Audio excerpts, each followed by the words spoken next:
a number of different recordings, and you will have to answer questions on what you hear. There will be time for you to read the instructions and questions, and you will have a chance to check your work. All the recordings will be played once only. The test is in 4 sections. At the end of the real test, you will be given 10 minutes to transfer your answers to an answer sheet. Now turn to Section 1. Section 1. You will hear a conversation between an optometrist and a patient who has come for an eye test. First, you have some time to look at questions 1 to 6.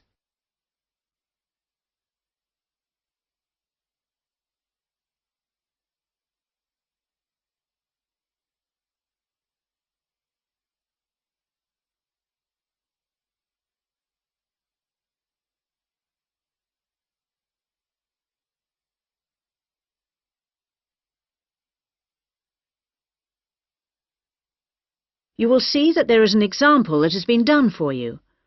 On this occasion only, the conversation relating to this will be played first. Good morning. Can I help you? Yes, I'm here for an appointment at 10 o'clock with the optometrist. I'm a little early. I know it's only 10 to 10. Are you Simon Lee? Yes, I am. The time of the appointment is 10 o'clock.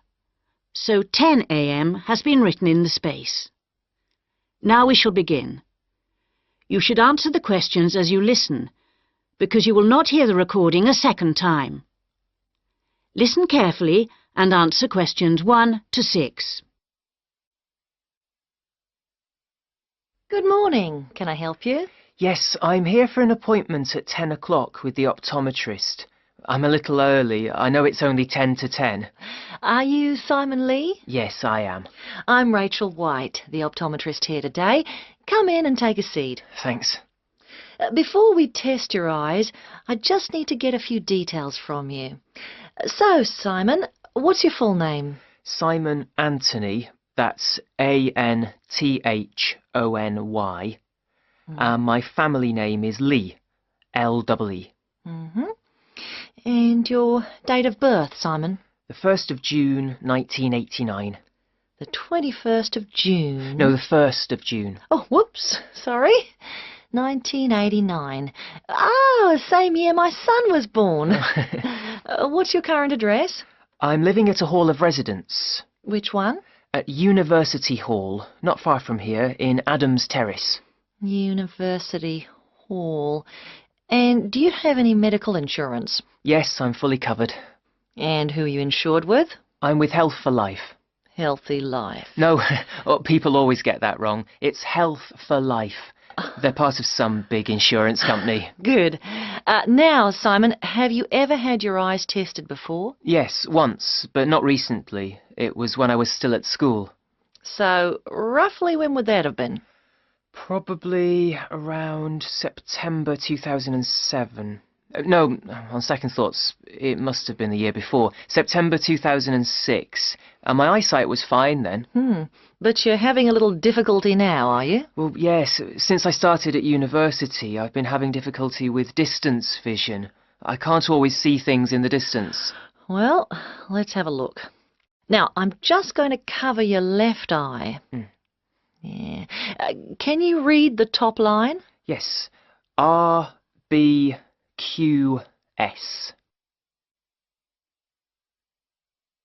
Before you hear the rest of the conversation, you have some time to look at questions 7 to 10.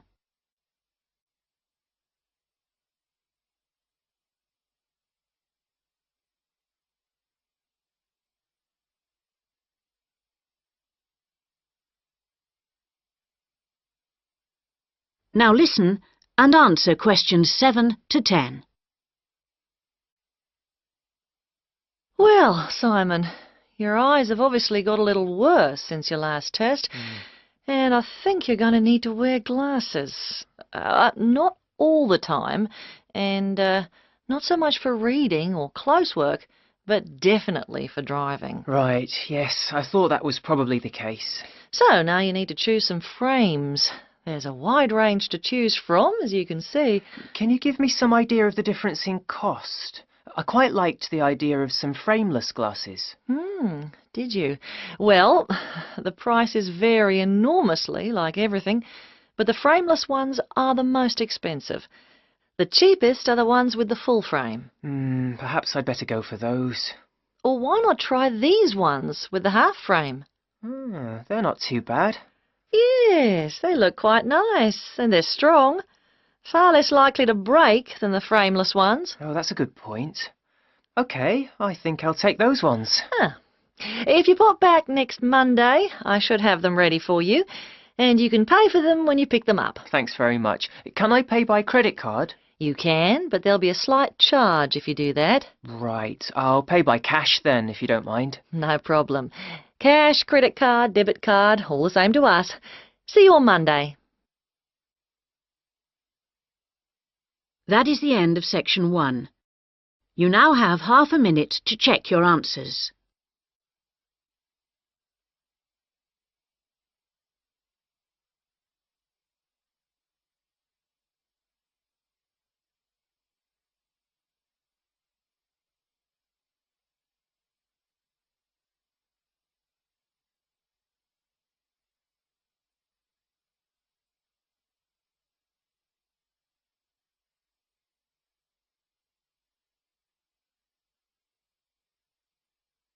Now turn to section 2.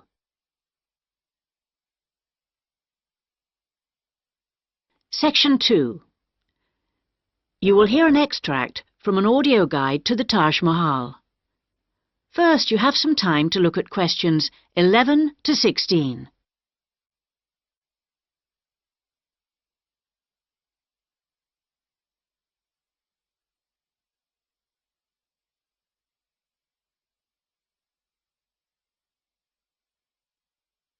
Now listen carefully and answer questions 11 to 16. Welcome to our audio tour of the Taj Mahal.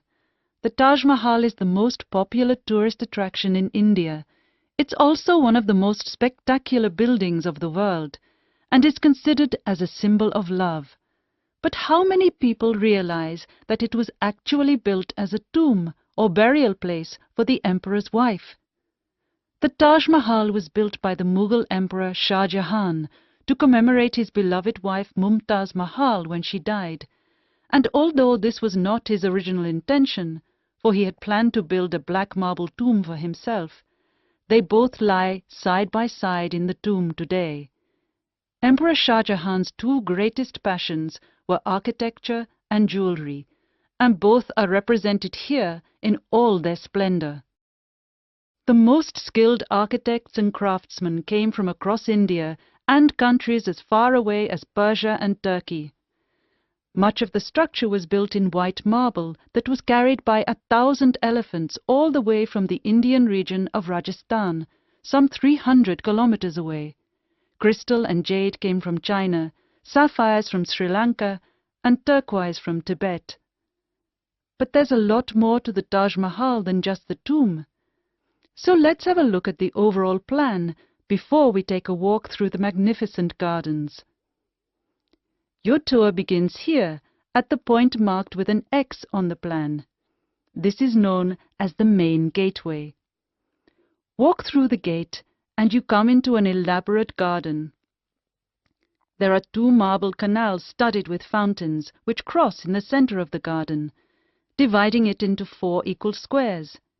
Each of these 4 quarters is then subdivided into flower beds, so there are 16 flower beds altogether. The tomb stands majestically at the north end, not in the center, as you might have expected. Instead, at the center of the garden, halfway between the tomb and the gateway, there's a raised pond which provides a reflection of the Taj Mahal. It's a magnificent sight. On either side of the tomb, there are buildings made of red sandstone. The one to the west, to the left on our plan, is a mosque. It faces towards Mecca and is used for prayer. On the east side of the Taj is a building known as the Rest House. It's like the twin of the mosque, but because it faces away from Mecca, It was never used for prayer. Before you hear the rest of the guide, you have some time to look at questions 17 to 20.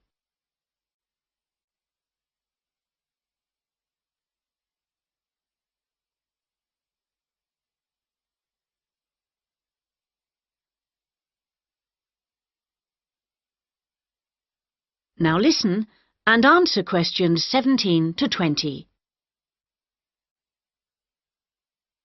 Many people have asked what the rest house was for. Was it a place for pilgrims to stay? Was it a meeting hall of some kind? Perhaps the most likely answer to this question is that its purpose is purely aesthetic, to act as a visual balance for the mosque and preserve the symmetry of the design of the whole complex. Let's have a look at some of the engineering features of the garden. For one thing, they require a constant supply of running water. When it was built, water was drawn from the river manually, using an elaborate rope and bucket system, pulled by a team of bullocks. The water was then brought through a broad water channel and held in a number of supply tanks.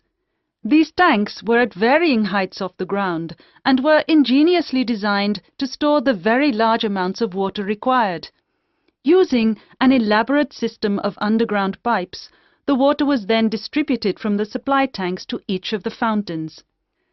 To ensure that the water pressure was the same throughout the garden, there was a copper pot under each fountain connected to the water supply. It was undoubtedly a brilliant system. That is the end of section 2. You now have half a minute to check your answers.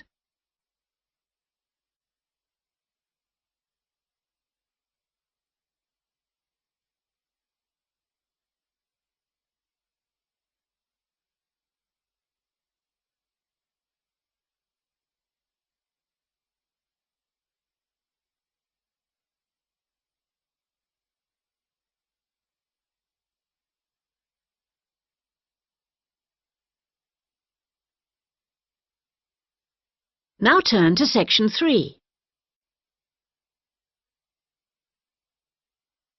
Section 3. You will hear a tutor and 2 students discussing the crop rice. First, you have some time to look at questions 21 to 24.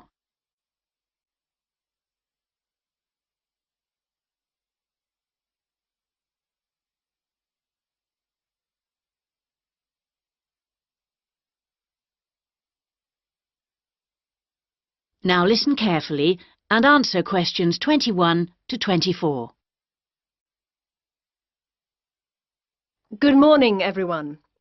So, following on from our tutorial on European agriculture last week, Daisy and Eric are going to talk about the most commonly grown crop in Asia, which is, of course, rice. Eric, can you tell us what you've been working on? Yes, sure. We've been looking at the role of rice in a number of countries, how it's grown, ways of increasing production. As I'm sure you know, rice is the staple diet throughout Asia and, in fact, 90% of the world's rice is grown and eaten there. Daisy's got some background on that. Well, rice was originally a wild plant which started out in the tropical regions of Asia. But there are literally hundreds of varieties today, and each with different qualities. For instance, one will survive floods, while another will grow in relatively dry conditions. A third has a really lovely smell. But wherever it grows, rice needs a lot of water. What do you mean by a lot? Well, it takes about 5,000 litres to get a kilogram of rice. This can be supplied either naturally or by irrigation. And as most rice-growing countries suffer from unpredictable weather, including drought, water management really is the key. Research has become so important now that each rice-growing country in Asia has its own research institute.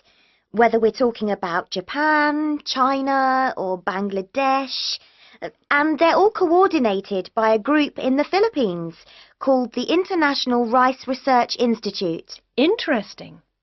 Bangladesh, for instance, has been successfully using different rice varieties and fertilizers for 30 years. But because it's such a flat delta country, it's very difficult for the water to drain away after the monsoon season, so they need to find special rice crops that can survive the floods. And with global warming, the situation is more urgent than ever. Before you hear the rest of the discussion, you have some time to look at questions 25 to 30.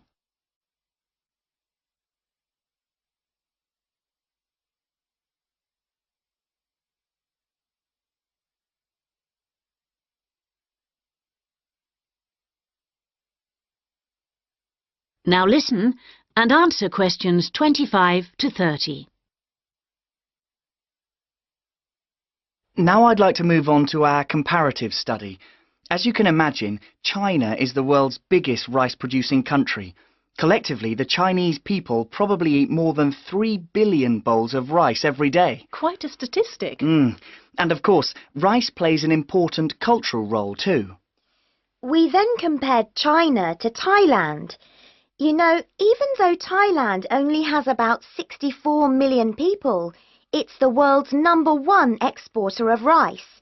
Not China, as you might imagine. Is that so? Yes, they send their rice everywhere, in particular to Europe, as well as Africa and the Middle East. Apparently, the fact that jasmine rice is growing in popularity is one reason why Thailand's rice export industry is doing so well. People want something a bit different. And of course, Thailand is well suited to rice growing. Good climatic conditions and lots of fresh water.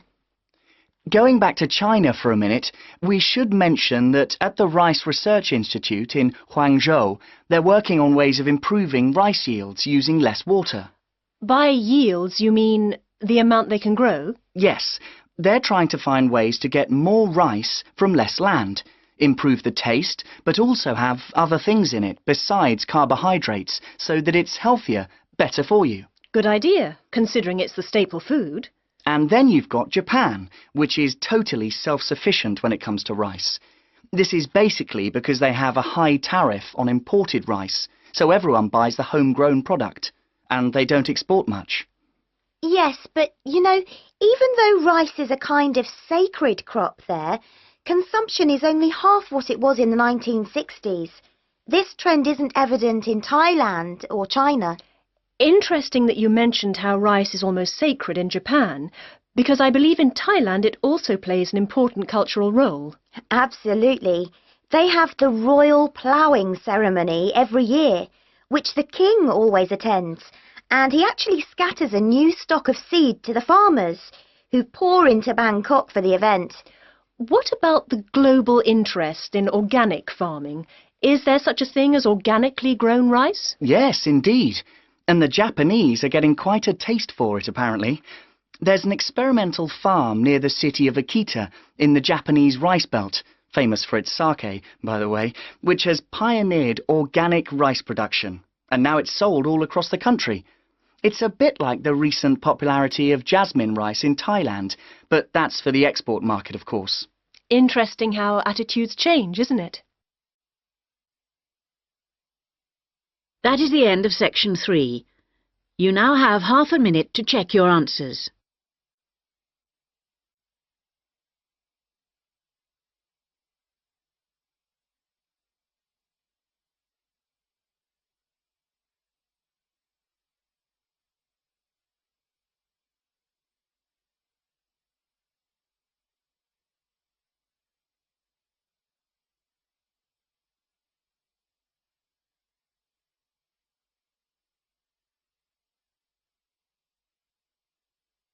Now turn to section 4.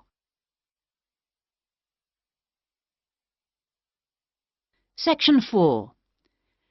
You will hear part of a lecture about writing for radio. First, you have some time to look at questions 31 to 40.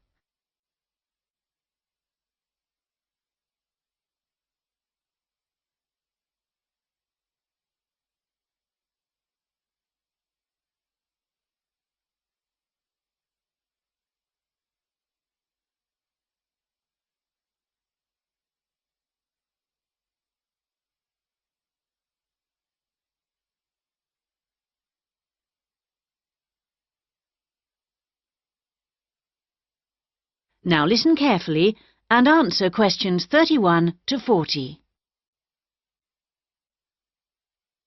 We're going to move on today to look at some of the key principles of writing for radio. Of course, the main thing that you have to remember is that a radio script is not written to be read, but to be spoken and heard. Now, putting this into practice is more difficult than it seems, because writing as we speak involves abandoning many of the normal rules of writing that have been taught to us from an early age. This is because we need to concentrate on how the piece sounds. Written words convey information, but they don't convey the full meaning of what you want to say. They don't tell you what to emphasize, what speed something should be read at, or where the pauses should come. So these have to be indicated in a script. Whatever is said on radio, whether it's a link to a magazine program, a film review, or even a voice piece in the news, needs to sound as if it's coming from the mind of the speaker, almost like part of a conversation, rather than something that's being read. Before you begin to write, it's a good idea to know who you're talking to visualize a typical member of the radio station's audience. If you're writing a film review for a local audience, for example, think about how you'd tell your grandmother about the film.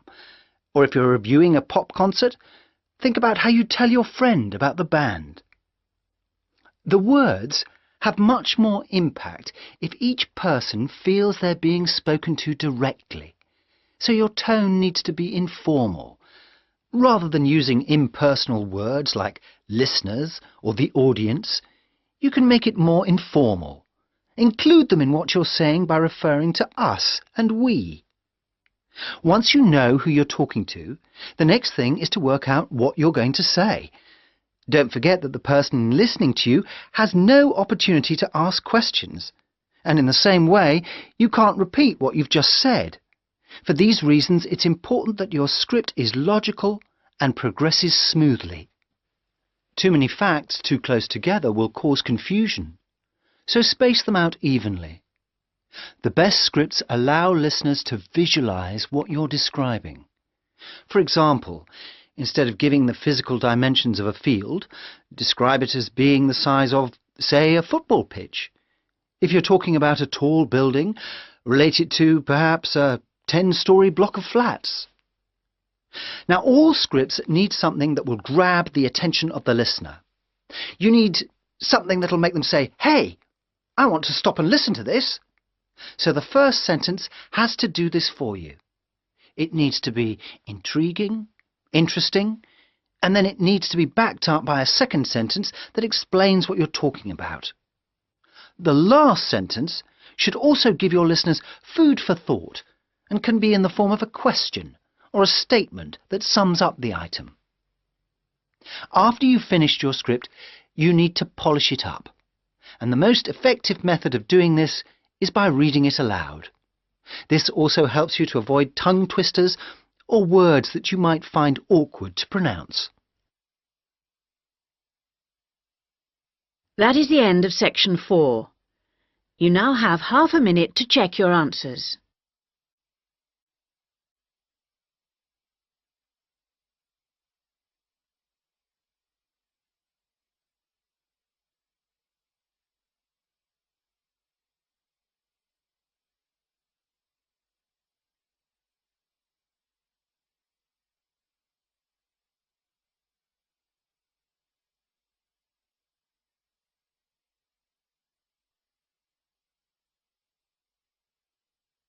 That is the end of the listening test.